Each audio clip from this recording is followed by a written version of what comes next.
ہے چھایا. Irfan Ramzan Irfan Ramzan Irfan Ramzan Irfan.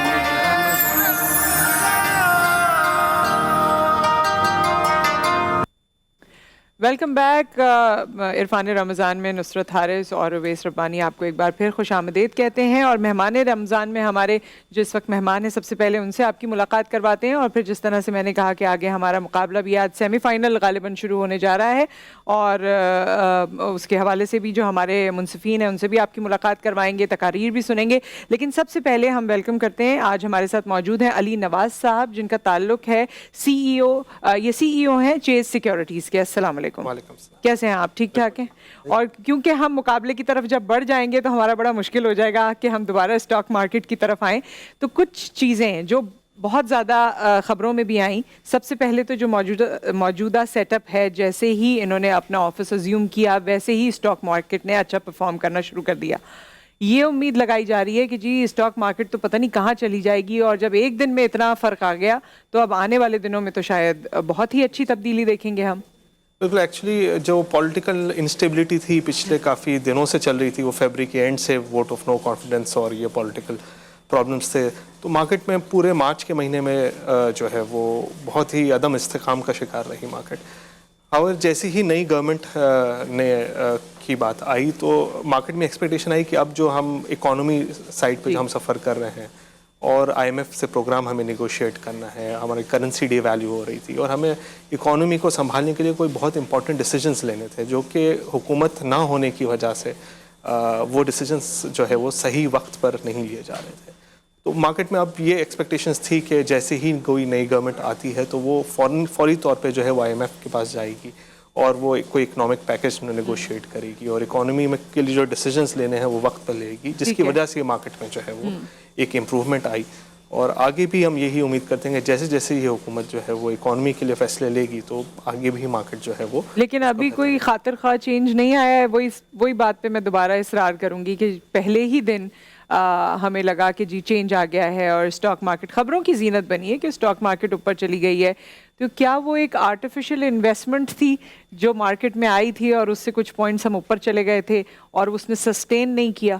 Actually market جو ہے وہ پچھلے کچھ ہفتوں میں گراوٹ کا شکار بہت ہو گئی تھی, یہی پولیٹیکل کی وجہ سے. بٹ ایک جب اب انویسٹرز کو یہ لگا کہ اب کوئی اس کا فیصلہ ہونے جا رہا ہے, تو اس کی وجہ سے کچھ انویسٹرز نے اس اینٹسپیشن میں آگے جو ہے وہ چیزیں آگے بہتر ہوں گی, اس میں انہوں نے انٹری لی. اور اس کے بعد اب جیسے ہی اب وہ واپس وہیں پر ایک مارکیٹ ایک اپنے لیول پر آ کے رک گئی ہے, اور جیسے ہی اب وہ فیصلے لے گی حکومت تو آگے اس حساب سے جو ہے وہ مارکیٹ ریئیکٹ کرے گی. اچھا, یہ کیونکہ سیٹ اپ ہمیں لگتا ہے کہ یہ آبویسلی ایک محدود مدت کے لیے ہے, اور اس کے بعد الیکشنز ہوں گے, اور پھر اس کے بعد ہمارے پاس فائنل سیٹ اپ آئے گا, تو کیا اس طرح کے سیٹ اپ کے دوران بھی کوئی گلچز آتے ہیں انویسٹمنٹ میں یا اسٹاکس کے اوپر یا نیچے جانے میں؟ دیکھیں, انویسٹرز جو ہے وہ ہمیشہ فیوچر آؤٹ لک پہ کام کرتا ہے. اگر انویسٹرز کو یہ لگتا ہے کہ جو بھی حکومت ہے, بے شک وہ 3 مہینے 6 مہینے 1 سال کی, اگر وہ فیصلے صحیح ڈائریکشن میں لے رہے ہیں تو یہ انویسٹرز کے پیسے جو ہے وہ انویسٹ بھی کرتے ہیں, اور وہ آگے جو ہے وہ مارکیٹ بہتر بھی ہوتی ہے. بٹ اگر وہ فیصلے یہ لگتا ہے کہ نہیں حکومت وقت پہ فیصلے نہیں لے رہی ہے یا صحیح فیصلے نہیں لے رہی ہے, تو پھر جو ہے وہ مارکیٹ میں جو ہے وہ سینٹیمنٹس بہتر نہیں ہوتے, اور مارکیٹ پھر سے جو ہے وہ ایک پرابلم والی سچویشن میں آ جاتی ہے. خوبصورت گفتگو یہاں پہ جاری و ساری ہے. وقت انداز بیاں کا بھی ہو چکا ہے, اور انداز بیاں کے لیے تو ہم ہمیشہ کہتے ہیں کہ جو منصفین کرام یہاں تشریف فرما ہے ان کا ہونا ہی ہمارے لیے بڑی سعادت کی بات ہے, اور ٹیلی ویژن کی زینتوں میں اضافہ ہوتا ہے آپ کی موجودگی سے. میں خوش آمدید کرنا چاہتا ہوں جناب عابد علی امنگ صاحب کو, ادریس غاری صاحب کو. السلام علیکم. وعلیکم السلام. ٹھیک ٹھاک ہیں آپ لوگ؟ خیریت سے ہیں؟ اللہ کا شکر. بہت خوشی ہوتی ہے آپ لوگوں کو یہاں دیکھ کر. خدا آپ کا سایہ سلامت رکھے ان مقررین کے اوپر بھی, اس معاشرے کے اوپر بھی. اور آپ ہی کی اجازت سے ہم اپنے آج کے تقریری مقابلے کی طرف بھی جائیں گے, انداز بیاں کی طرف. آج جو مقررین ہیں وہ اس سے پہلے بھی آ چکے ہیں, یعنی کہ مقابلے میں پارٹیسپیٹ کیا ہے, ون کیا ہے, اور اب جے ایف ایس کی اس بائک کو حاصل کرنے کے لیے ایک اور رن سج چکا ہے, میدان میں اتر چکے ہیں. اور موضوع کا تعارف, مقرر کا تعارف ہمیشہ کی طرح نصرت حارث کے حوالے. جی, موضوع کچھ اس طرح ہے, یہ اشک ناحق ایک دن طوفان بن کے ابھرے گا. تو یہ اس کے بارے میں آج سب سے پہلے جو اس پہ اپنے آرگیومنٹس پیش کرنے جا رہی ہیں وہ اجالا خان ہیں. آج کے اس تقریری مقابلے میں ہمارے پاس 5